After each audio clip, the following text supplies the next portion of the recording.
Olá, nós estamos na nossa série sobre o livro de Ruth e já tivemos a possibilidade de poder estudar os capítulos 1 e 2 desse mesmo livro. É um livro pequeno, como já mencionamos anteriormente, ele possui apenas 85 versículos, mas é um livro muito rico.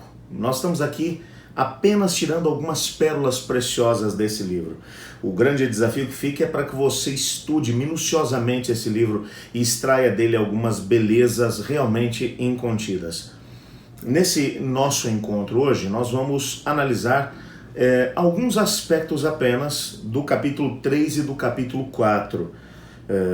Portanto, vamos aqui juntar em um só encontro, em um só estudo, os dois capítulos. Não pretendo aqui minimamente esgotar esses dois capítulos que são tão ricos, mas vamos extrair daqui pelo menos algumas lições preciosas para a nossa vida.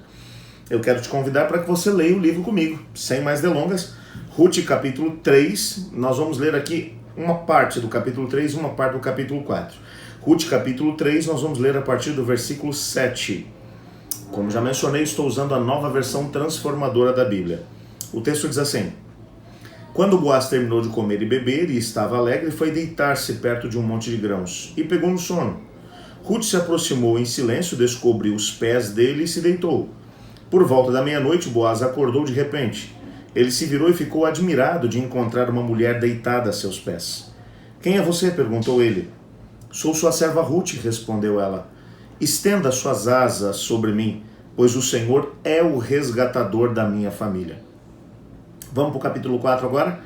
Capítulo 4, eu quero ler o finalzinho do capítulo 4 apenas. A partir do versículo 13, por favor. Boaz levou Ruth para a casa dele e ela se tornou sua esposa. Quando Boaz teve relações com ela, o Senhor permitiu que ela engravidasse e ela deu à luz um filho. Então as mulheres da cidade disseram a Noemi: Louvado seja o Senhor, que hoje proveu um resgatador para sua família. Que esse menino seja famoso em Israel. Que ele restaure seu vigor e cuide de você na sua velhice, pois ele é o filho da sua nora, que a ama e de quem tem sido que tem sido melhor para você do que 7 filhos. Noemi pegou o bebê, aninhou-o junto ao peito e passou a cuidar dele como se fosse seu filho. As mulheres da vizinhança disseram: Noemi tem um filho outra vez. E lhe deram o nome de Obed. Esse é o pai de Jessé, pai de Davi. Essa é a genealogia de Pérez. Pérez gerou Esrom, Esrom gerou Rão, Rão gerou Aminadab, Aminadab gerou Nasson, Nasson gerou Salmão, Salmão gerou Boaz, Boaz gerou Obed, Obed gerou Jessé, Jessé gerou o rei Davi. Só até aqui. Ore comigo. Obrigado, Senhor, por tua palavra e obrigado porque nela temos a possibilidade de poder encontrar princípios para nortear a nossa vida. Fale conosco através do teu Espírito nesse momento, que através dele, Pai, e através da graça de Cristo Jesus cobrindo cada um de nós, tenhamos hoje a possibilidade de poder entrar na presença do Senhor, pois é no nome dele que oramos. Amém. Eu quero hoje começar aqui o nosso estudo analisando com você um aspecto que precisa ser compreendido para que os capítulos 3 e 4 de Ruth possam ser compreendidos na sua essência. Você sabe que em todas as épocas da humanidade nós sempre encontramos pessoas que acabaram contraindo dívidas. Entretanto, nos tempos antigos, no tempo do Antigo Testamento, não havia SPC, Serasa ou coisa parecida. Hoje em dia, se uma pessoa fica com dívidas no mercado, o máximo que vai acontecer é ter o seu nome sujo e ser impedido de poder fazer negócios na sociedade, de comprar a prazo ou coisa parecida. O seu nome vai para um cadastro de maus pagadores. Bom, na antiguidade isso não existia. Se você tem uma dívida, essa dívida ela não caduca, ela permanece e você vai ter que pagar de um jeito ou de outro. Uma pessoa que não conseguisse pagar uma determinada dívida, ela poderia até ter os filhos tomados como escravos, poderia ter, ou ele mesmo poderia acabar se tornando escravo, a propriedade da família, as terras, poderiam ser tomadas para poder abater o processo da dívida. Entretanto, em Israel, esse processo era um pouco mais humanizado, por assim dizer. A dívida existia, ok, mas Deus deixou claro que a terra ela não era de Israel. A terra era de Deus. Deus era o Senhor e proprietário da terra. Lá no Pentateuco ele deixou claro que a terra não poderia sair da família para quem ele havia dado essa mesma terra. Por isso as genealogias eram tão importantes dentro do contexto do antigo Israel, para que as pessoas pudessem saber exatamente de que família eram e aonde estava a herança que ele teria direito. Essa herança, que é a terra, não poderia ser simplesmente negociada, vendida. Mesmo que uma pessoa se endividasse, dentro de 50 anos, no ano do jubileu, essa propriedade tinha que voltar para a família. O ano do jubileu era o ano do perdão. Entretanto, quando uma pessoa ficava endividada, o que acontecia? Um documento era feito na presença de testemunhas, o credor e o devedor iam diante do juiz, a dívida era examinada, e então agora o juiz, baseado na proximidade do ano do jubileu, ele estabelecia o valor que a terra tinha. Isso significa que a terra sofria algo parecido com um arrendamento, ok? O preço não era o preço da terra, mas quanto a terra poderia produzir, dependendo da quantidade de anos que faltavam para poder chegar no ano do jubileu. Se aquele valor não fosse o suficiente ainda para poder pagar a dívida, o indivíduo poderia ter que entregar a própria família e ele mesmo se tornar escravo, dependendo da situação. Mas um judeu não poderia ser escravo por mais do que 7 anos. Haviam limitações severas dentro da lei de Israel para fazer com que uma espécie de régua social a cada 50 anos fosse passada. E ao mesmo tempo as pessoas que tinham vivido por uma série de fatores próximo da mendicância não ficassem assim o tempo todo. Mas uma das coisas que o juiz colocava no documento que deveria ser redigido com o valor da dívida e tudo, no sentido de que a cada ano, pelo trabalho realizado ou pela produção da terra, uma quantidade X seria abatida da dívida. Por que isso tinha que ser mencionado?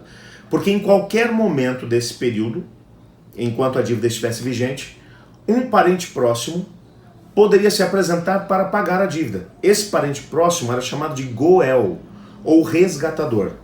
O resgatador tinha que ser um parente próximo, o mais próximo possível, veja, para poder resgatar, para poder trazer a terra de volta para a sua família, ele teria que ser o mais próximo possível do endividado, ok? Então a gente tem que pegar esse aspecto aqui. O que está acontecendo agora? Pega esses conceitos e vem trazendo para a gente aqui para o livro de Ruth. Lembra daquilo que a gente viu lá no primeiro capítulo? Por alguma razão, Elimeleque acabou se mudando de Belém, a casa do pão, Bethlehem. Por quê? Havia uma fome, provavelmente ele acabou se endividando e deve ter tido que entregar a propriedade da família para poder pagar a dívida. Então ele foi para a terra de Moabe. Como é que nós sabemos que a propriedade deve ter sido entregue para poder abater essa dívida que ele tinha, ou para poder pagar essa dívida que ele tinha? Porque quando Noemi volta, ela precisa agora de um resgatador para tomar posse da propriedade da família. Se bem que, como não havia nenhum homem vivo dentro da sua família direta, marido ou filhos, então precisaria realmente de um homem que pudesse ser o resgatador. O resgatador teria que ser um parente próximo, mas um homem com condições de poder pagar a dívida. Mas o fato é que Noemi não tinha procurado isso, o que significa que provavelmente a propriedade ainda estava dentro de um processo de pagamento da dívida que Elimeleque deve ter adquirido. Agora, nessa perspectiva aparece Boaz. Quem era Boaz? Bom, o Talmud babilônico vai mencionar que Boaz era sobrinho de Elimeleque. Ele era sobrinho de Elimeleque. Pelo contexto do livro, nós descobrimos que havia alguém que era um parente mais próximo do que Boaz. Portanto, com o direito de ser o Goel daquela família, ou seja, o resgatador daquela família. Provavelmente deveria ser algum irmão vivo de Elimeleque. Portanto, um cunhado de Noemi. Provavelmente, ok? Se essa informação estiver correta. Nessa perspectiva, o Boaz, ele era sobrinho de Elimeleque.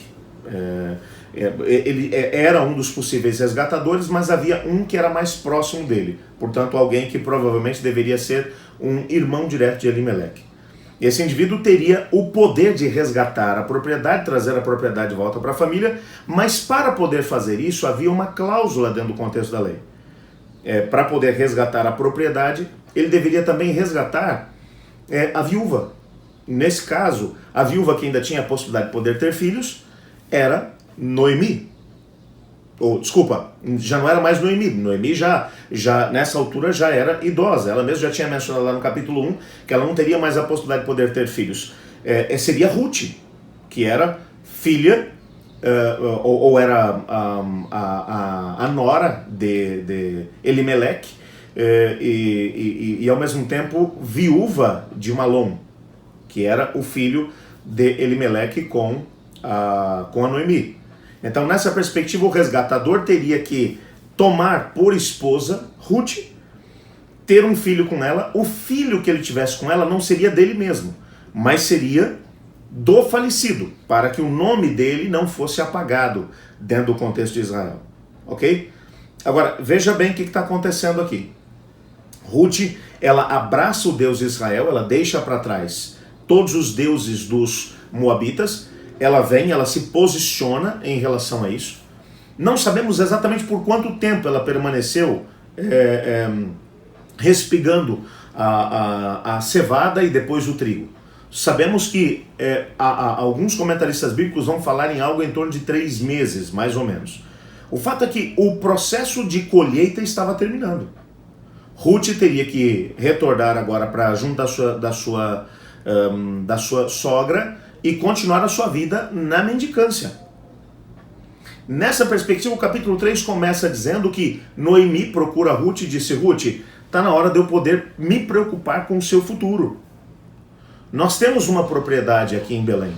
Elimeleque, meu marido, tinha aqui uma propriedade. Entretanto, nossa propriedade ela foi dada para pagar uma dívida. Nós precisamos de um resgatador para poder pegar de volta aquilo que nos foi tomado por causa da dívida.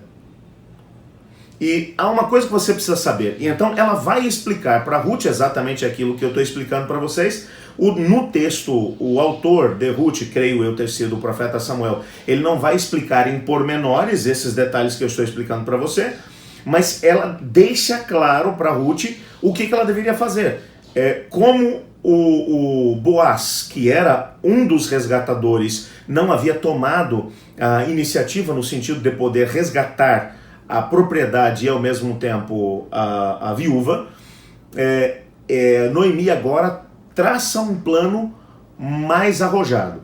Ela traça o plano de fazer com que Ruth tomasse a iniciativa e pedisse que Boaz se tornasse o seu resgatador. Veja, pelo contexto do texto, o texto dá a entender que antes desse momento não havia qualquer tipo de situação de romance entre Ruth e Boaz, até porque o texto deixa claro que Ruth ainda era muito jovem e que Boaz já era um indivíduo mais velho, já era bem mais velho do que ela. O texto deixa claro exatamente isso. Nós estamos falando aqui de uma jovem e de um indivíduo que é bem mais velho. Portanto, o que deve ter havido ali por parte de Boaz parece ser um indivíduo que é muito temente a Deus, os princípios da lei de Deus fazem parte do seu cotidiano. Ele se sentiu tocado pela situação de Ruth, ele ajudou Ruth, mas agora Noemi vai incentivá-la a pedir que ele se tornasse o Goel da família. Apesar de haver um outro indivíduo que era mais próximo em termos de parentesco. Provavelmente, repito, irmão do Elimeleque, segundo aquilo que a tradição judaica vai dizer pra gente. Nessa perspectiva, o que a Ruth deveria fazer?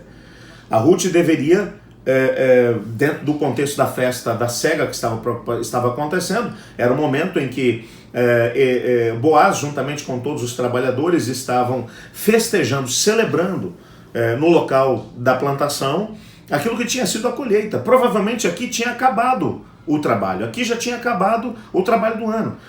A cevada já tinha sido colhida, o trigo já tinha sido colhido, estava terminado. Ruth agora, ela é incentivada pela sogra a tomar o seu banho, ficar bem cheirosa, usar uma roupa bonita, a melhor roupa que ela tinha, e seguir para lá. E cuidar aonde é que o Boaz iria se deitar. houve uma grande festa, ele estava feliz da vida, foi se deitar. Quando ela percebeu o lugar onde ele tinha se deitado, ela foi pé por pé e ela se deitou aos pés dele, nos pés dele, próximo dos pés dele, e se cobriu. O texto dá a entender que nós não sabemos quanto tempo o Boaz esteve dormindo e não percebeu a presença dela. Eu quero que você compreenda que esse texto não está falando sobre uma mulher que está se insinuando para um homem. Não. É tanto que no momento em que o Boaz acorda e percebe uma mulher ali, ele tem uma reação de um homem que é digno. Ele diz, mas o que você está fazendo aqui? Quem é você? E então a resposta de Ruth é, eu sou Ruth, sua serva. E eu peço que o Senhor estenda a sua asa, as suas asas sobre mim, porque você é o resgatador da minha família, você é o nosso Goel. Boaz fica tocado com aquele gesto. Porque, veja, pela reação de Boaz, o texto dá a entender que Ruth poderia ter tomado essa iniciativa em relação ao parente mais próximo. Que talvez fosse até alguém mais rico do que o próprio Boaz, apesar de Boaz ser um indivíduo que era de uma família nobre dentro de Belém. Mas ele vai dar a entender que ele fica feliz com a atitude dela, até porque a tradição também vai mencionar que Boaz era ainda um indivíduo solteiro, era um solteirão, não tinha se casado ainda, e agora ele percebe e ele diz, olha, eu fico realmente lisonjeado por você ter me procurado. E eu quero dizer a você que existe um indivíduo que é o parente mais próximo, mas já que você me procurou como seu Goel, o que eu vou te prometer é, eu vou resolver teu problema. Eu vou resolver o problema da sua família. Permaneça aqui até o amanhecer, porque é perigoso você voltar para casa a essa hora, mas ao amanhecer vai embora e deixe comigo que eu vou resolver esse assunto. Antes que o sol aparecesse, Ruth vai se levantar. Volto a dizer, esse texto não tá falando de uma mulher que foi se insinuar para um homem. E nem está falando aqui da questão do ato sexual. Até porque se Boaz tivesse tomado Ruth ali, a situação dela diante do outro parente mais próximo, que seria o outro Goel, ficaria muito complicada. Então a situação aqui não é uma situação de uma mulher se insinuando para um homem. É a situação de uma mulher que está buscando o seu Goel, está procurando o seu resgatador, aquele que teria a possibilidade de poder pagar a dívida que Elimeleque, seu sogro, havia feito e que havia feito com que a herança da família fosse tomada deles, para que ela agora tivesse a possibilidade de voltar a ter vida. E alguém que pudesse, a ideia de colocar as asas sobre aquele que estava numa situação agora de vulnerabilidade, é a ideia de proteção, é aquele que iria proteger o restante da família agora, é aquele que tomaria as rédeas da família para que a família voltasse a viver com dignidade, seria o líder da família. Ele agora resgataria, teria a possibilidade de resgatar a propriedade da família e dar dignidade para aquela família como líder da família. Agora, nesse caso, como o marido da Ruth. Quando o dia está amanhecendo, Ruth está pronta para poder voltar. Boaz diz, eu ainda não sou seu Goel, mas você não pode voltar para casa de mãos vazias. Ele pega a capa que ela tinha trazido, coloca dentro daquela capa uma grande quantidade de cevada, pede para que ela leve esses grãos para sua sogra e diz, fique tranquila porque eu vou resolver isso. Quando ela chega em casa e conta para a sogra o que tinha acontecido, a sogra diz, pode ficar sossegada porque ele é um homem de palavra. Ainda hoje ele vai correr atrás desse negócio. E não deu outra. Quando o dia amanheceu, ele vai para a entrada da cidade diante dos juízes e das testemunhas. Ele chama o parente mais próximo, provavelmente o irmão de Elimeleque, o marido falecido da Noemi. E ele diz, olha, você sabe que voltou aqui à cidade a Noemi, junto com a sua nora, a Ruth. O Elimeleque, o nosso parente, acabou migrando daqui para Moabe, morreu lá, juntamente com seus filhos Malom e Quilion. A propriedade da família está aqui alienada e nós podemos agora resgatar essa mesma propriedade. Entretanto, você é o parente mais próximo do Elimeleque. Então o direito é seu. Se você quiser resgatar, tranquilo, você tem esse direito. Mas se você não resgatar, eu já quero deixar claro que o próximo parente sou eu vou resgatar. Esse indivíduo, provavelmente irmão do Elimeleque, disse: eu resgatarei. O Boaz disse: ok, é seu direito, então vamos fazer o seguinte. Você tá sabendo então que a viúva do Malom, que é a Ruth, a moabita Ruth, ela está aqui. Você vai ter que desposar Ruth e ter um filho com ela para poder manter viva a memória de Malom. Você sabe disso, né? Eles, não, mas aí eu já não quero mais, porque aí a situação já fica complicada. Provavelmente esse camarada já era casado, ele já tinha uma outra família, porque a reação dele vai ser, porque isso poderia prejudicar a minha herança, a herança que eu vou deixar para os meus filhos. Ele vai dizer, então eu não quero mais. Então o Boaz vai dizer, bom, você não quer? Diante das testemunhas dos juízes aqui você diz que não quer, é isso mesmo? Ele não quer. Ele diz, então, agora eu quero que você me prove que você não quer. Naquela altura, para poderem resolver essa situação, o indivíduo que era o resgatador, se ele não fosse fazer o papel de resgatador, ele tirava suas sandálias e entregava para o outro. Era uma transação comercial. O Boaz pega as sandálias daquele que seria o primeiro resgatador, olha para o juiz e diz, então eu quero deixar claro que a partir desse momento eu sou o resgatador, eu sou o Goel da família. Eu vou pagar a dívida que o Elimeleque deixou, eu vou resgatar a propriedade que é da família e vou tomar Ruth, a moabita, que é a falecida esposa do Malom, vou tomá-la como esposa para suscitar nela descendência para Malom. Ok? Os trâmites são todos resolvidos, as assinaturas são feitas, e agora então Boaz volta para casa, da Ruth, dá as notícias, o casamento acontece. E você percebe nitidamente que aqui o capítulo 4 é um capítulo de felicidade. Se você quiser ler o capítulo 4, você vai ver o que está acontecendo ali. Apesar de Boaz ser um homem bem mais velho do que Ruth, mas o amor surgiu no coração dos dois. Portanto, essa vai ser uma história de amor. Ele não vai apenas cumprir aquilo que é o seu dever enquanto Goel, enquanto resgatador, mas ele vai viver uma relação de amor para com Ruth. E ela vai engravidar e vai dar à luz a Obed, que vai ser criado por ela, é claro, como mãe, mas que quem vai tomar a frente na criação desse menino é ninguém menos do que a própria Noemi.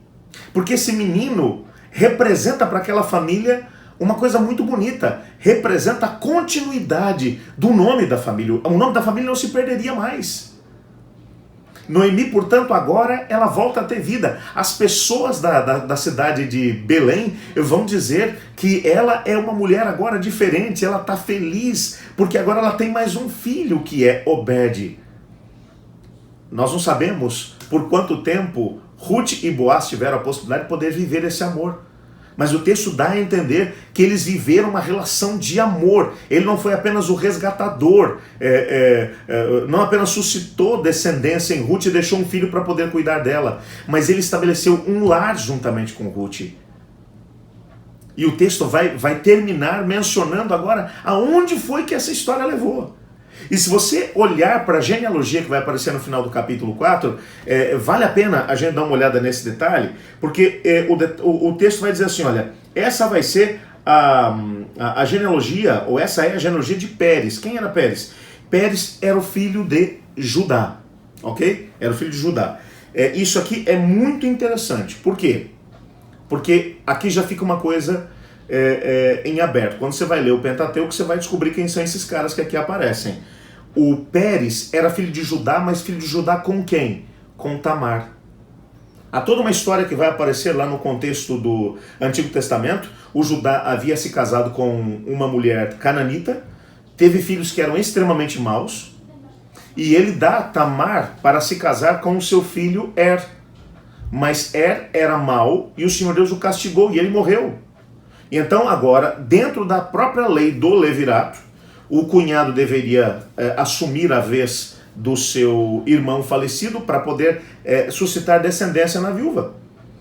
O seu irmão Onã vai se casar agora com Tamar, mas ele também era mau, ele não queria que ela engravidasse. E então o Senhor Deus também o puniu e ele também morreu. Havia apenas mais um filho, o Selá. E Judá não quis entregar esse filho para Tamar.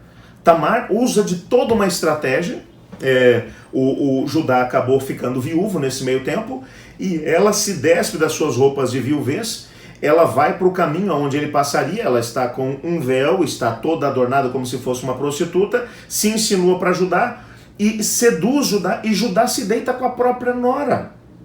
E ela vai engravidar de um filho dele. É algum tempo mais tarde, quando descobrem que ela está grávida, ela vai ser apedrejada por causa disso, que ela vai revelar o segredo todo e vai dizer que o filho, ou os filhos, porque foram 2 filhos que ela teve, foram gêmeos do próprio sogro, são esses filhos que vão entrar dentro do contexto da genealogia sagrada. Olha que coisa tremenda. E um deles é Pérez. Portanto, Pérez vai gerar Esrom, Esrom vai gerar Rão, Rão vai gerar Aminadab, Aminadab vai gerar Naasson, Naasson vai gerar Salmão. E é importante fazer mais uma pausa aqui, porque quem foi Salmão? Salmão foi um príncipe da tribo de Judá que acabou desposando ninguém menos do que Raabe. Exatamente, Raabe, aquela mulher que no livro de Josué é mencionado na época da conquista da terra de Canaã, que ela era nada mais nada menos do que a semelhança, aliás, da ancestral de Salmão, que era a própria Tamar. Tamar também era cananita, ela não era israelita, ok? A própria Raabe, ela também não é israelita, ela é cananita, ela é da cidade das Palmeiras, da cidade de Jericó, que é uma cidade que tinha sido decretada, destinada para destruição, um povo extremamente mau. Ela era prostituta nessa cidade, mas ela se entrega a Deus, e ela é agregada ao povo de Deus, e Salmão vai se casar com ela. Agora veja, Salmão vai ter com Raabe a Boaz. Boaz, portanto, é nada mais nada menos do que o filho que Raabe tem com Salmão. Você está percebendo o que está acontecendo aqui? E agora o filho vai seguir uma história muito parecida do seu pai, porque ele vai tomar uma outra mulher que também não é israelita, ela é moabita, vai se casar com ela e vai ter um filho com ela que é Obed. Obed é nada mais nada menos do que o pai de Jessé, que por sua vez é o pai do rei Davi. E se você for olhar em Mateus capítulo 1, você vai descobrir que a família continua, ok? A família continua, e dessa mesma família vai descender ninguém menos do que o próprio Cristo. E nessa perspectiva, Cristo Jesus, ele é apresentado no contexto da Bíblia como sendo o nosso Goel. Ele é o nosso resgatador. Pegue agora tudo que você viu aqui no livro de Ruth e vamos tentar, de alguma maneira, trazer esse relato para a história de Cristo Jesus com a humanidade. Adão, nosso pai, havia cometido um pecado tremendo. Ele acabou deixando que a rebelião entrasse no nosso planeta. Contraiu uma dívida impagável, porque o salário do pecado é morte, e morte eterna. Não existe qualquer tipo de possibilidade de pagamento dessa dívida, a não ser que nós tenhamos a possibilidade de morrer e morrer para sempre. Não havia possibilidade de conseguir resolver o problema da humanidade. Cristo Jesus entra em cena. Ele agora decide que ele vai ser o Goel, ele vai ser o parente próximo de Adão, que vai ter condições de poder pagar essa dívida. Mas para se tornar parente de Adão, ele tem que abrir mão de si mesmo. Eu não me canso do texto de Filipenses capítulo 2, a partir do verso 5. Mas Jesus, sendo em forma de Deus, não julgou por usurpação ser igual a Deus, mas esvaziou-se a si mesmo, assumindo a forma de servo, indo até a morte, morte de cruz. Ele, para se tornar o segundo Adão, ele vai ter que tornar-se o representante da família humana, entrando na família humana, misturar a sua essência divina com a essência humana. Ele vai ser o segundo Adão. Por isso que no livro do Apocalipse ele é chamado de a raiz de Jessé. Ele vai ser chamado de o leão da tribo de Judá. Ele vai vir dessa família.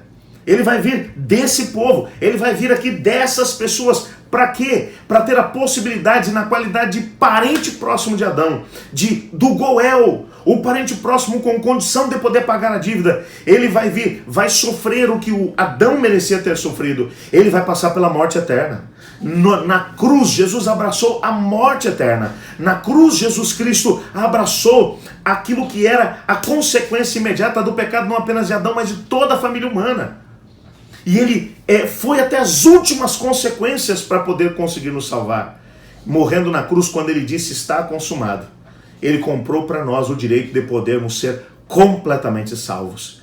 Ele resgatou a nossa herança que tinha sido roubada. Nosso planeta tinha sido envolvido pela rebelião. O próprio Cristo chegou a reconhecer o príncipe desse mundo como o diabo, Satanás. Ele havia roubado a nossa herança por causa da dívida que Adão havia contraído. Mas agora o Senhor Jesus paga a dívida. E o Senhor Jesus toma de volta aquilo que era a herança da humanidade. E agora ele vai devolver essa herança para a humanidade. Quando ele vai devolver? Quando ele retornar aqui a esse mundo. Ele vem para as bodas do Cordeiro. Mas por que ele não veio ainda? Por uma razão. Jesus veio e se tornou o parente de Adão. Ok. Mas para podermos receber de volta a nossa herança, nós temos que comprovar o nosso parentesco com o nosso Goel. Para fazermos parte daqueles que receberão a herança, nós temos que ser parentes do Goel. O grande problema é que o nosso pai Adão pediu a emancipação de Deus. Com o pecado, ele deixou de ser filho de Deus e passou a ser criatura de Deus. Com agora o arrependimento que ele demonstrou e a fé que ele demonstrou em Cristo Jesus, ele voltou a ser filho de Deus. Portanto, agora, para podermos receber a herança que o nosso pai Adão perdeu e que o nosso Goel tomou das mãos da rebelião, nós temos que nos tornar também parentes do Adão, filhos de Deus. Como é que eu posso me tornar filho de Deus? Aceitando a Jesus Cristo como meu Salvador e como meu Senhor. Quando eu entendo o que ele fez por mim na cruz do Calvário, o reconheço como meu Goel. Quando eu olho para ele e digo, Senhor, estende as suas asas sobre mim. Você é o meu resgatador. Cristo Jesus não apenas nos perdoa, ele não apenas se torna o nosso representante, mas ele nos leva até o Pai. Ele nos apresenta diante do Pai. O Pai nos adota como filhos, então nós passamos a ser da família de Deus. E a partir desse momento o Espírito de Deus começa a viver em nós para que nós vivamos os princípios dessa família, a família de Deus. E quando Cristo voltar, ele vai olhar para todos aqueles que o aceitaram como seu Goel, como seu resgatador, como seu remidor. E ele vai abrir as portas do reino e vai dizer, entra para o reino do seu Senhor. A nossa herança não será o céu. A nossa herança será essa terra. Passaremos umas férias de 1000 anos no céu. Mas a nova Jerusalém descerá do céu para a terra depois do milênio. A terra será completamente, mas completamente transformada. E nós teremos a possibilidade de poder voltar a ser ou fazer parte daquilo que foi a herança que tinha sido roubada, perdida pelo nosso pai Adão. Nós teremos o nosso pedaço de terra, a nossa propriedade dentro do planeta que nos havia sido roubado. O Senhor Jesus fará de novo novos céus e nova terra, nos quais habitará a justiça. Ele estará conosco. Por que ele vai estar conosco? Porque ele é o nosso Goel e será o nosso Goel para sempre. Ele vai ser o líder da família humana para todo sempre. Ele se tornou o nosso Goel. Ele se tornou o nosso resgatador. Portanto, estará conosco para todo sempre. Ele mudará o centro nervoso do universo do céu para a terra. E daqui da terra ele vai administrar o resto do universo. Para sempre será o nosso Goel. Será um com a família humana. Eu acho fantástico o que ele fez por nós. O livro de Ruth nos ensina exatamente isso. Essa imagem de Boaz como o Goel da família de Noemi é a imagem de Cristo Jesus para conosco. O mais interessante é que o capítulo 4 menciona o casamento do Goel com a Ruth, a Moabita. Ruth, a Moabita, é um exemplo típico daquilo que é a humanidade. Ruth pertencia a uma nação que havia sido considerada como amaldiçoada, proscrita. Nós nos tornamos, por causa do pecado, também amaldiçoados, proscritos. Mas quando abraçamos a Cristo Jesus como nosso Senhor e Salvador, voltamos a fazer parte da família de Deus. E agora, quando Cristo voltar, a Bíblia vai mencionar, o Apocalipse usa essa imagem, que vai haver as bodas do Cordeiro. É o Cordeiro, como nosso resgatador, se casando agora com a proscrita, com aquela que não merecia absolutamente nada, mas que, tendo sido resgatada por ele, agora tem a possibilidade de ser nada mais nada menos do que a esposa do Cordeiro. Eu louvo a Deus pelo que Cristo fez por nós. E eu gostaria de incentivá-lo a poder colocar a sua vida nas mãos do Senhor. Nós estaremos começando muito em breve, no dia 27, estaremos começando a Semana Santa. A Semana Santa, ou o programa da Semana Santa vai mostrar como Jesus Cristo, na qualidade do nosso Goel, do nosso resgatador, como ele veio aqui à Terra, como ele se tornou um de nós, o que representou a morte dele nesse processo para que o resgate da humanidade acontecesse. O propósito, podemos estudar o livro de Ruth, foi para poder preparar o caminho para que a Semana Santa possa fazer sentido na sua vida. E eu quero terminar essa série agradecendo a Deus porque Cristo é o nosso Goel. E ao mesmo tempo pedindo para que Ele nos ajude a colocarmos nossa vida nas mãos dEle. E deixarmos que Ele possa ser para nós, para todos sempre, o nosso Goel. E que se existe alguma coisa ainda que nos impede, que nos está segurando ainda lá na Moabe, lá nos prazeres desse mundo, se tem alguma coisa ainda que nos impede de podermos tomar a decisão que Ruth tomou, lembre-se que antes que o Boaz se tornasse o seu Goel, ela tomou a decisão de pertencer ao povo de Deus, ela tomou a decisão de poder abraçar o Deus único, verdadeiro Criador do céu e da terra. Essa tem que ser uma decisão diária que nós temos que tomar. Jesus tem que ser o seu Goel, o meu Goel. Eu gostaria de pedir nesse momento que ele fosse isso para nós, para mim. Você gostaria de fazer a mesma coisa? Ore comigo. Senhor Deus, amado Pai, muito obrigado por Tua palavra, obrigado porque nela descobrimos que Jesus é o nosso resgatador, é o nosso Goel. Ajuda-nos, Pai, a podermos valorizar o que custou para Ele se tornar o nosso Goel. Queremos valorizar entregando nossa vida a Ele. Ajuda-nos, Pai, para podermos fazer parte da Sua família. Pois em nome de Jesus que oramos. Amém.